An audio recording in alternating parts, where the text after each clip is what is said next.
नवाब शाह से रिपोर्ट कर रहे मोहम्मद आजम भट्टी फखर न्यूज की। सिंध के मशहूर बुजुर्ग सैयद असगर अली शाह अल मारूफ सखी जाम दातार के 753वें सालाना उर्स मुबारक की 3 रोजा सरकारी तकरीबात शुरू हो गई, जिसका इफ्तिताह commissioner Shaheed Benazir division Syed Mohammad Sajjad Haider, deputy commissioner Shaheed Benazirabad Shahryar Gul Memon, दरगाह सखी जाम दातार के सजादा नशीन फ़कीर नवीद हुसैन वस्तड़ो, मैनेजर औकाफ अहमद अली बेरोही और PPP ज़िला सदर मोहम्मद सालिम जरदारी ने मज़ार पर चादर चढ़ाकर किया। इस मौके पर मुल्क की सलामती और खुशहाली के लिए खुसूसी दुआएं मांगी गई।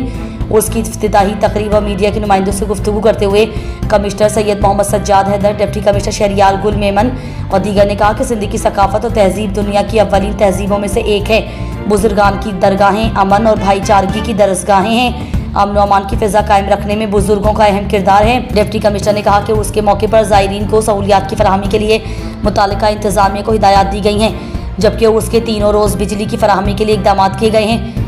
बाद अज़ां कमिश्नर सैयद मोहम्मद सज्जाद हैदर और डिप्टी कमिश्नर शहरियार गुल मेमन ने मेले ग्राउंड में महकमा तालीम, सेहत, लाइव स्टॉक, ज़राअत, सोशल वेलफेयर और समाजी तंजीमों की जानिब से लगाए गए मुख्तलिफ स्टॉलों का इफ्तिताह किया और मालूमात ली। इस मौके पर district health officer doctor Asadullah डायरी, एडिशनल डायरेक्टर ज़राअत मोहम्मद रमज़ान चना, असिस्टेंट कमिश्नर दौड़ Hassan Zafar, deputy director livestock doctor Barkat Lakho, information officer Ejaz Ali Tunio, senior veterinary officer doctor Abdul Qayyum Khanzada, chairman town committee Abdullah Shar, मुख्तियार कार डोड़ मोहम्मद अली जमाली, टाउन ऑफिसर मोहम्मद साले जरदारी और दीगर अफसरान मौजूद थे।